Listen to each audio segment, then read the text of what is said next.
বর্তমানে ইসরায়েলের সাথে তুমুল যুদ্ধ হচ্ছে ইরানের। প্রথম দিকে যুদ্ধের বিজয়ী ইসরায়েলকে ভাবা হলেও এখন সেটা ভিন্ন দিকে রূপ নিয়েছে।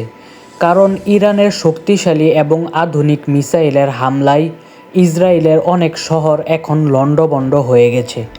তাই বিভিন্ন আন্তর্জাতিক বিশ্লেষকরা মনে করছেন, ইসরায়েল যদি শেষ পর্যায়ে চলে যায় তাহলে তারা পারমাণবিক অস্ত্র ব্যবহার করতে পারে।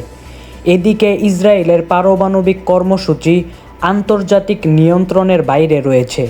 দেশটি পারমাণবিক অস্ত্র বিস্তার রোধ চুক্তিতে স্বাক্ষরকারী নয় এবং তাদের স্থাপনাগুলো আন্তর্জাতিক পর্যবেক্ষণের আওতায় পড়ে না।